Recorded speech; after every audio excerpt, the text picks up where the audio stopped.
चलिए दोस्तों, आइए फिर से बनाते हैं। एक डिफरेंशिएशन का क्वेश्चन है जो 2 नंबर में पूछता है, तो इसको रिप्रेजेंट करने के लिए अच्छे से कॉपी में करना पड़ेगा, तभी आपको एग्जामिनर जो पेपर चेक करता है आपका, वो अच्छा मार्क्स देगा। चलिए बनाते हैं। तो पहले क्या करेंगे, डिफरेंशिएशन, क्योंकि y दिया हुआ है तो डायरेक्ट हम तोड़ेंगे differentiation with respect to x। अब यहाँ पे तोड़ते हैं तो dy बाई dx। अब जानते हैं कि यहाँ पे 2 है, एक यहाँ पे एक ये है और एक यहाँ पे ये है, तो हम लोग जानते हैं कि ये प्रोडक्ट रूल पे है और फॉर्मूला भी हम पिछले वीडियो में बता चुके हैं। तो क्या है, पहले ये इसको u मानेंगे, इसको v मानेंगे, तो ये u को छोड़ेंगे, v का एडिटिव, v को लेंगे तो u का एडिटिव। चलिए हम तोड़ते हैं डायरेक्ट फॉर्मूला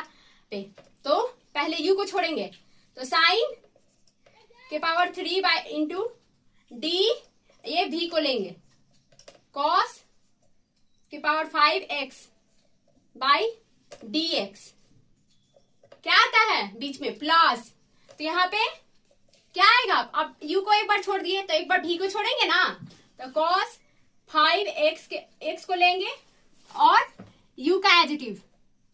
u क्या है बेटा, साइन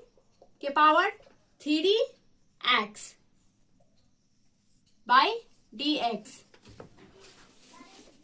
इजकल टू, जो है वही उतार देंगे, तो क्या है साइन के पावर 3x और यहाँ पे cos के पावर 5x को यहाँ पे तोड़ते हैं। चलिए, तो पहले पावर है तो पहले पावर आएगा, पावर क्या आएगा, पावर पहले और पावर में एक की कमी, तो cos के पावर 4x। अब ये आ गया, अब इसको यहाँ पे cos है ना जी, तो अब cos को तोड़ेंगे तो cos का क्या होता है, माइनस साइन होता है, तो साइन यहाँ लिख देंगे और यहाँ पे पावर 4 है ना, तो यहाँ पे पावर 3x और यहाँ पे माइनस यहाँ पे आ जाएगा, याद रखिएगा माइनस कहाँ आएगा, यहाँ पे। अब यहाँ पे अब हम लोग नेक्स्ट तोड़ते हैं, यहाँ पे जो है जस का तस उतर जाएगा, cos के पावर 5x, यहाँ पे साइन है, इसको भी यहीं पे करेंगे, पहले पावर आएगा और पावर में एक की कमी और साइन का साइन ही हो जाएगा, पावर में एक की कमी इतना हो जाएगा। साइन के क्या होता है cos और 2√2 का क्या होता है, एक कम हो जाता है, तो cos x हो गया स्टार्ट। चलिए तो नीचे वाला स्टेप तोड़ते हैं। देखिए यहाँ पे माइनस है और यहाँ पे प्लस है ना, तो प्लस वाला पहले इधर ले आते हैं, क्योंकि बीच माइनस अच्छा नहीं लग रहा है, तो यहाँ पे ले आते हैं, तो cos यहाँ पे भी एक और स्टेप बचने से हम लोग ध्यान देते हैं, तो cos के पावर 5x है और यहाँ पे cos के पावर 1 है, तो cos x और यहाँ पे इतना, तो क्या आएगा, cos के पावर 6x हो जाएगा, दोनों को ऐड करेंगे तो इसके बगल में क्या है, इंटू 3 साइन स्क्वायर x। अब तो इधर का हो गया मेरे काम, अब इधर का करते हैं, यहाँ पे माइनस का साइन है तो माइनस लिख दिए। अब देखिए यहाँ पे साइन के पावर 3x है और यहाँ पे साइन के पावर 3x है, तो साइन के पावर 3x और साइन के पावर 3 से तो साइन के पावर क्या आएगा 6x हो जाएगा, और यहाँ पे देखिए 5 cos के पावर 4x हो गया।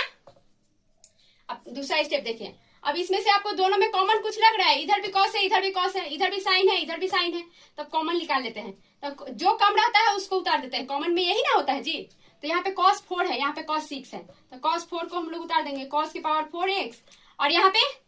साइन के पावर 2 है, यहाँ पे साइन के पावर 6 है, तो साइन के पावर 2 उतार देंगे, साइन के पावर 2x। अब यहाँ पे जो कॉमन लिए हैं वो तो उतर गया, तो यहाँ पे cos के पावर 6 है, यहाँ पे cos के पावर 4, तो दो घटाएंगे तो कितना आएगा, cos के पावर 2 x, यहाँ पे तो साइन का 2 उतर गया इंटू 3 माइनस, यहाँ पे देखिए साइन के पावर 6, यहाँ पे 2 है, तो 6 में से 2 गया, तो साइन के पावर 4 x और यहाँ पे 5 जस का तस उतर जाएगा और cos के पावर 4, यहाँ पे cos के पावर 4, तो कुछ नहीं होगा, इंटू 5 हो गया पास। अब देखिए तो यहाँ पे उतार लिए, तो अब क्या होगा, इसको अच्छे से सजा देते हैं, एक बार में ये हो गया, एक बार में अच्छे से। शेड्यूल में जब तक आंसर नहीं देंगे तो एग्जामिनेशन भी जो होता है वो आंसर का नंबर उतना 2 में 2 मार्क्स नहीं देता है, काट लेता है। यहाँ पे 3 है, हम आपको बोले थे कि जो नंबरिंग होता है उसको पहले लिखते हैं, तो 3 cos, 3 अच्छे से नहीं लिखा है, थोड़ा अच्छे से लिख देते हैं, 3 cos स्क्वायर x माइनस यहाँ पे 5 है तो 5 साइन के पावर 4x। आ गया आंसर मेरा सॉल्व।